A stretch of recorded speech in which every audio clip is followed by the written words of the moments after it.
बच्चों, हमने पढ़ा कि गुरुदेव रविंद्रनाथ टैगोर को किस प्रकार एक दिव्य प्रकाश मानवीय शक्ति के परे ले गया। जब उनकी प्रथम कविता वन फूल ज्ञान अंकुर नामक पत्रिका में प्रकाशित हुई, उस समय रविंद्रनाथ 15 वर्ष के थे। 20 सितंबर 1878 को वे इंग्लैंड के लिए रवाना हुए। वहां पहुंचने पर कुछ महीनों के लिए उन्होंने ब्राइटन के एक पब्लिक स्कूल में एडमिशन ले लिया, दाखिला ले लिया और इसके पश्चात लंदन विश्वविद्यालय में प्रवेश लिया। विश्वविद्यालय में उनके अध्यापकों में प्रसिद्ध हेनरी मॉडले भी थे। वे विद्यार्थियों को अपनी पसंद के विषयों को लेख लिखने को कहते थे। एक बार रविंद्रनाथ ने भारत में ब्रिटिश अधिकारियों के अशोभनीय एवं अनुचित व्यवहार पर लेख लिखा। मॉडले उनके लेख से बड़े प्रभावित हुए और प्रभावित होकर उन्होंने उसे कक्षा में पढ़कर सुनाया। रविंद्रनाथ इंग्लैंड में केवल 1.5 वर्ष रहे। इंग्लैंड से वापस आने पर उन्होंने संध्या संगीत लिखा, जो पुस्तक के रूप में प्रकाशित हुआ। सन 1883 में रविंद्रनाथ का विवाह मृणालिनी देवी से हुआ। उनकी 5 संतानें थीं, 3 बेटियां और 2 पुत्र। बड़ी बेटी बेला एक प्यारी, प्रसन्नचित्त और बातूनी लड़की थी।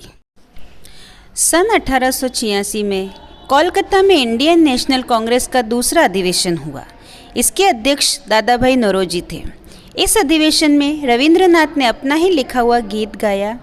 हम सबकी जो एक माँ उसकी पुकार पर हम सब यहाँ एकत्र हुए हैं। एक माँ यानी ये भारत के लिए है, हमारी भारत माता के लिए है कि उनकी पुकार है कि आज हम सब यहाँ पर एकत्रित हुए हैं।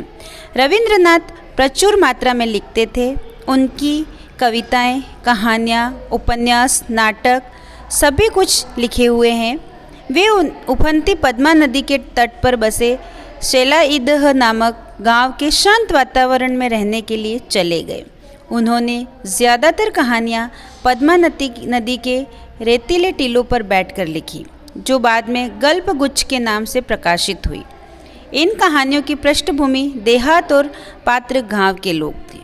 वे बंगाल के लोक संगीत और लोक साहित्य में भी दिलचस्पी लेते थे। उनके कई गीतों का आधार यही लोक संगीत है। उनमें से एक था मेरे स्वर्णमय बंगाल, मुझे तुमसे बहुत प्यार है। यह गीत बांग्लादेश का राष्ट्रीय गीत भी है। सन 1886 में कोलकाता में इंडियन नेशनल कांग्रेस का दूसरा अधिवेशन हुआ। इसके अध्यक्ष दादाभाई नौरोजी थे। इस अधिवेशन में रविंद्रनाथ ने अपना ही लिखा हुआ गीत गाया। हम सबकी जो एक माँ उसकी पुकार पर हम सब यहाँ एकत्र हुए हैं। एक माँ यानी ये भारत के लिए है, हमारी भारत माता के लिए है कि उनकी पुकार है कि आज हम सब यहाँ पर एकत्रित हुए हैं। रविंद्रनाथ प्रचुर मात्रा में लिखते थे। उनकी कविताएं, कहानियाँ, उपन्यास, नाटक सभी कुछ लिखे हुए हैं। वे उफनती पद्मा नदी के तट पर बसे शैलाईदह नामक गांव के शांत वातावरण में रहने के लिए चले गए। उन्होंने ज़्यादातर कहानियाँ पद्मा नदी के रेतीले टीलों पर बैठकर लिखी, जो बाद में गल्पगुच्छ के नाम से प्रकाशित हुई। इन कहानियों की पृष्ठभूमि देहात और पात्र गांव के लोग थे। वे बंगाल के लोक संगीत और लोक साहित्य में भी दिलचस्पी लेते थे। उनके कई गीतों का आधार यही लोक संगीत है। उनमें से एक था मेरे स्वर्णमय बंगाल, मुझे तुमसे बहुत प्यार है। यह गीत बांग्लादेश का राष्ट्रीय गीत भी है। गुरुदेव रविंद्रनाथ चाहते थे कि हमारा देश एक शिक्षित और विकसित देश बने। रविंद्रनाथ का दृढ़ विश्वास था कि शिक्षा ही एक ऐसा माध्यम है जिसके द्वारा भारत की प्रगति हो सकती है। 22 दिसंबर 1901 को उन्होंने थोड़े से विद्यार्थियों को लेकर एक विद्यापीठ की स्थापना की। शांति निकेतन नाम का भवन पहले से ही वहाँ था। रविंद्रनाथ ने भवन के आसपास की करीब 7 एकड़ ज़मीन खरीद ली। रुपयों का प्रबंध उन्होंने निजी संपत्ति बेचकर और पत्नी के गहने बेचकर किया। सबसे पहले उन्होंने एक पुस्तकालय और प्रयोगशाला बनवाई। विद्यालय की स्थापना के बाद कई दुखद घटनाओं का तांता लग गया। उसी वर्ष उनकी पत्नी का देहांत हुआ। उसके बाद पुत्री रानी और फिर 1907 में बेटा समुद्र भी चल बसा। C.F. एंड्रयूज़ पश्चिम के मिशनरी थे जो सेंट स्टीफेंस कॉलेज दिल्ली में पढ़ाने आए थे, लेकिन उन्होंने शांति निकेतन में प्रवेश लेने के लिए अपनी नौकरी छोड़ते हुए रविंद्रनाथ से कहा, मैं स्वयं आपको सौंपता हूँ, मैं स्वयं को आपके कार्य के लिए समर्पित करता हूँ, आप मुझे आदेश दीजिए। यह रविंद्रनाथ ही थे जिन्होंने गांधी जी को महात्मा की उपाधि दी थी। सन 1912 में गुरुदेव रविंद्रनाथ की कविताओं का संकलन गीतांजलि का अंग्रेजी अनुवाद प्रकाशित हुआ।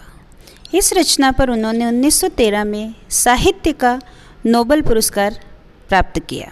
यह सम्मान पाने वाले वे पहले एशियाई थे। उन्होंने पुरस्कार में प्राप्त सारा धन शांति निकेतन में लगा दिया।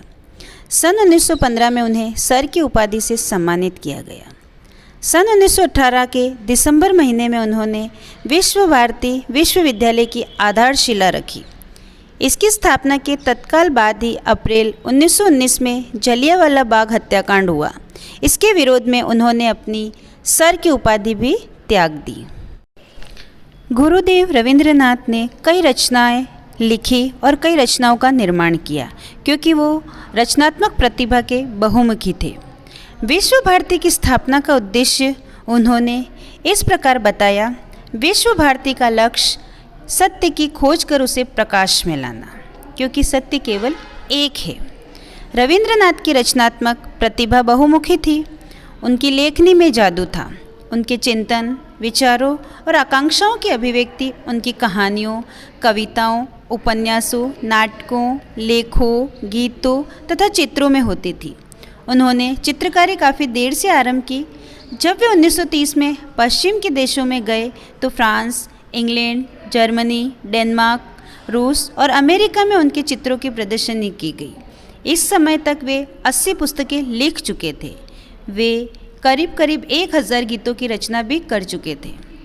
उनके स्मरणीय नाटक हैं विसर्जन, जो 1890 में लिखा, डाकघर 1912 में, रक्त करबी 1926 में और चित्रांगदा 1936 में। उनके प्रसिद्ध उपन्यास हैं गौरा 1910 में, घरे बायरे 1916 में, योगा योग 1929 में और शेषेर 1929 में। उनकी प्रिय कहानियों में काबुलीवाला, छुट्टी, शुभ और नशनीड़ है। उनके गीतों को रविंद्र संगीत के नाम से भी जाना जाता है। भारतीय संगीत में इनके गीतों का अनूठा स्थान है। गुरुदेव रविंद्रनाथ टैगोर 80 वर्ष के हो चले थे। वे अस्वस्थ रहने लगे। उनका बीमारी से संघर्ष निरंतर चल रहा था। अप्रैल 1941 में बंगाली नववर्ष वाले दिन उनका जन्मदिन भी मनाया गया। जन्मदिन का समापन उन्हीं के इस गीत से किया, पहाड़ों के शिखरों पर हुई भोर, डरो नहीं, एक नए जीवन की आशा में विजय नायक आ रहा है। 7 अगस्त 1941 को रविंद्रनाथ ने अंतिम सांस ली। उन्होंने समृद्ध एवं उत्कृष्ट जीवन जिया। कवि ने अंतिम बोध प्राप्त कर लिया था। अपने भीतरी प्रकाश से ओतप्रोत जब वह सत्य खोज लेता है, कोई उसे वंचित नहीं कर सकता, वह उसे अपने साथ ले जाता है, अपने निधि कोष में, अपने अंतिम पुरस्कार के रूप में। अर्थात कवि यहाँ कह रहे हैं कि जो मनुष्य अपने अंदर की आत्मा का प्रकाश जान लेता है तो उसे सत्य मिल जाता है, और जब सत्य की खोज कर लेता है तो कोई काम ऐसा नहीं है जो वो नहीं कर सकता है। तो वही हमारे लिए खजाना है, वही हमारे जीवन का एक अंतिम पुरस्कार है।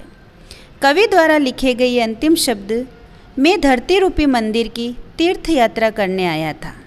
ऐसा मंदिर जहाँ सब देशों के, सब लोगों के और सब समय के इतिहास का केंद्र ईश मानव रहा है।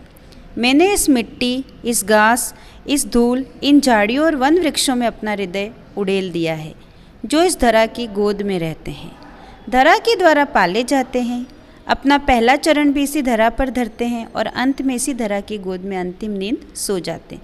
मैं उनका मित्र हूँ, मैं एक कवि हूँ।